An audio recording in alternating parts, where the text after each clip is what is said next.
Ren, let's appreciate your company.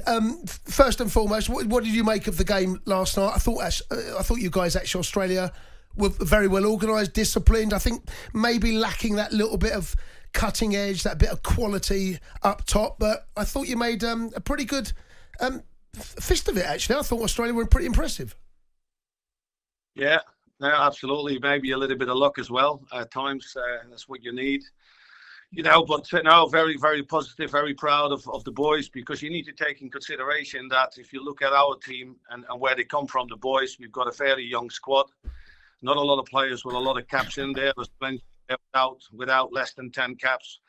And you look at the opposition, the leagues they play in, the clubs they play for. I mean, it should actually be no contest. I'll be very honest with it. And we don't have any star players. The star is the team. But Graeme and I, we've been working with the team now for 5 years, and we got across really well what we want in terms of our defensive side of the game. I think we are the only national team that has the courage to play on the front foot and to press, no matter who the opposition is. And at the same time, we've been working hard to show a bit more quality on the ball. And I think, if we would have come away with a draw or maybe even a win, it would have been probably the best performance we've had with the national team. Rene, I couldn't agree more, actually, and I was really impressed. And whether it's be sort of England's second team and Gareth looking at certain players, I thought when you think about the club level, the difference between your boys and the England boys, how well organised you were, how good at pressing you were, how much you doubled up on our wingers and they found it difficult then. Clearly you can see, I didn't realise it was 5 years, but you can see that you and Graeme are really working towards something. And the fact you haven't got any stars as well, I think shows that, as a team, you came to Wembley and did you actually think, at half time, because at the start of the second half, I thought you really went for it, that you could go out and win it? Absolutely. I think when you go back, and I think Graeme did a fantastic job, because when we started, he set out to all the players and said, I want to create the greatest Socceroos team ever. Because we know the great Socceroos team of Viduka, Harry Kewell, Schwarzer, Lucas Neal and all of them, and Cahill. But we wanted to surpass that, and we did that during the World Cup, because we got out of the group stage. We go past round of 16, and we got knocked out by the eventual winners, Argentina. But we did win games. We kept clean sheets. We scored goals, and to do that, to achieve that, he said we expect to win every game, and that is the attitude in which way we will start every game, and also against England. We obviously analysed them. We had a few scenarios that we thought, okay, if we would be Gareth Southgate, what would we be doing in light of the fact that they play Italy on Tuesday? And we would have probably done the same. Sometimes there's never a good moment. People will always question the selection, this and that, the other. But you have to sometimes pick times where you need to look at other players. You need to look what's behind your first team selection. But it doesn't matter. I mean, again, England with the potential and the squad they've got, they can field 2 world-class teams. But we go in with that attitude, and that is, I think, testament to the players and the mentality that we've got, that we show no fear and we play with courage, and we are brave to play. And I think that showed yesterday. Yeah, it certainly did. And I think most people would agree that, it's not because it was Australia and Italy on Tuesday, but one was a friendly and one is an important qualifier that the first team plays on Tuesday. But what did you think of England, and who impressed you out of their team on an individual basis? The team that played yesterday, you mean? Yes.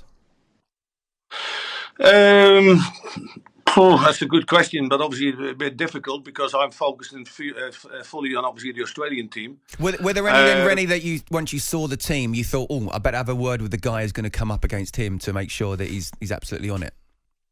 Yeah, absolutely. Obviously, I was quite keen in seeing Bowen, because I like him as a player, but I thought we nullified that threat really, really well. We know what obviously I was great Ollie Watkins, because he's doing really well, so we had a few chats with the centre backs there. I've seen obviously the sort of types that Conor Gallagher is. However, I have to say the boy was very, very lucky to stay on the pitch, because I've reviewed this morning, and for me, I think he's really lucky he stayed on. But that's by the by.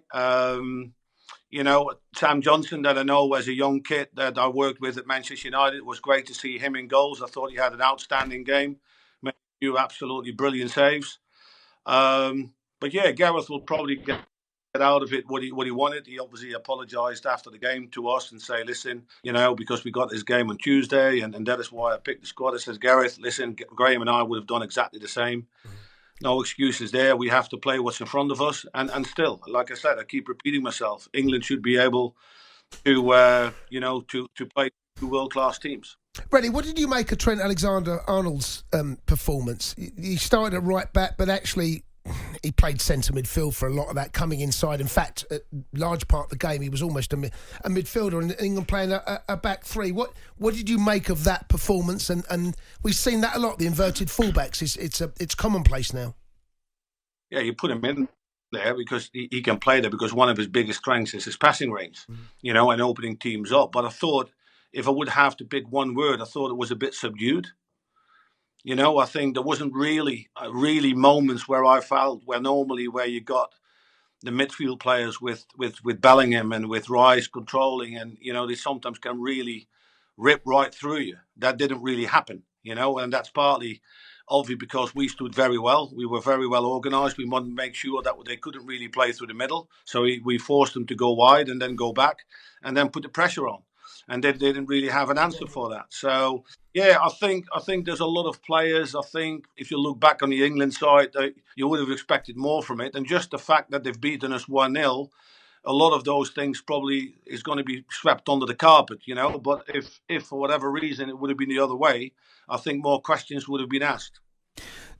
Final one for me. I mean, it's a double question. It's a follow-up on the Trent. Where do you personally think his best position is?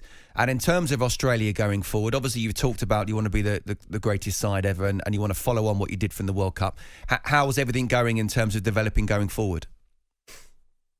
I think to answer Trent, I think he's definitely more, a midfield player or a wide midfield player rather than a fullback. Because his biggest strengths, even if he plays fullback, his biggest contribution is when he pushes on the pitch and delivers those, pinpoint crosses and passes. Because I do think he's a bit suspect, when you get him into defensive areas and 1v1 or 2v1 overloads. In terms of us, Australia, like I said, we've been working hard for the last 4.5, 5 years.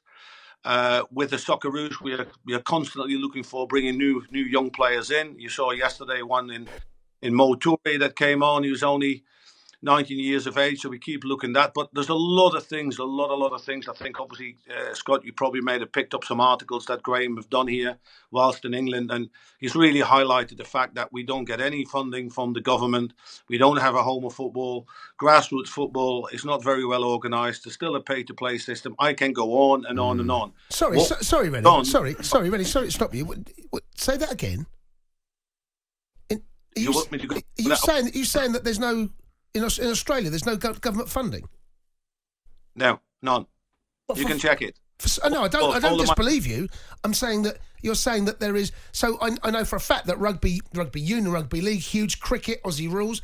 Are you saying that there's no government funding in Australia for soccer or football? Yeah, 3 billion Aussie dollars go to all those sports. None of that goes to soccer. I mean, that's a scandal, isn't it? It is. And we are trying to beat that drum, and that's why it's so double so hard for the work that we have to create to help those kids coming through and create elite pathway. That's why we created that. The Aussies love their sport. They are a sporting nation. They love their outdoor sport. The weather obviously is more conducive to certain sports than other. But I am absolutely stunned to hear you say that. They don't love soccer. I tell you, soccer is a party piece.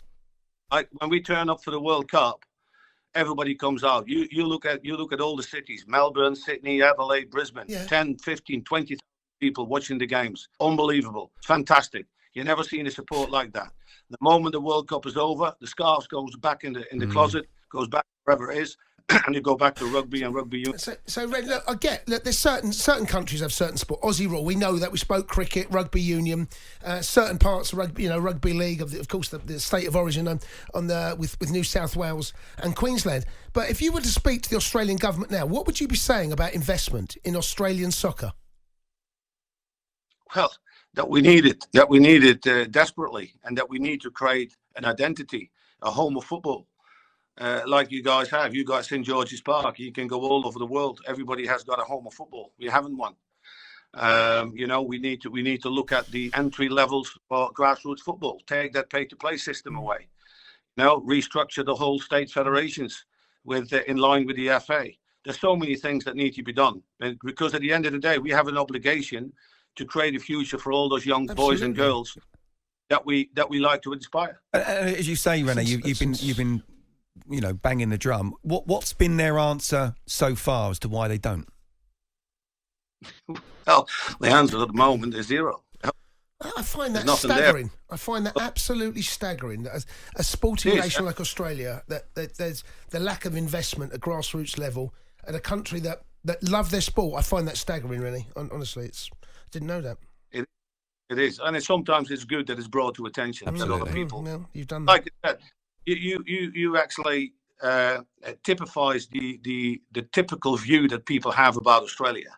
But you need to look beyond it, and especially in the world of football, soccer, what they call it there. And you beyond it, and you think, my God, is this really happening? Well, it makes you wonder, because they are such a sport-loving nation. What with investment what they could achieve. Well, it also shows the job that Rene and Graeme are doing right now. Absolutely. Listen, Rene, appreciate your time. What's keeping you busy for the rest of the weekend?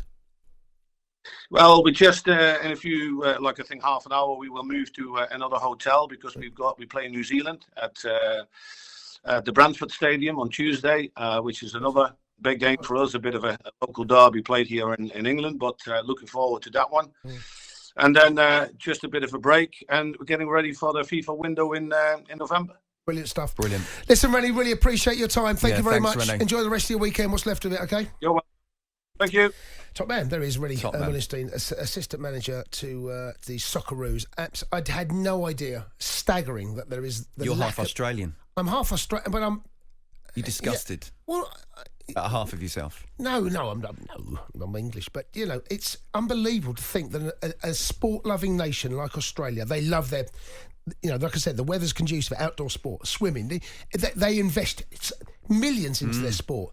And to think that the biggest sport in the world, in Australia, is being ignored like that, and to achieve what they do achieve at world level, is pretty staggering. And what they could achieve. Can you imagine if there was investment, what the Aussies could do? Who knows?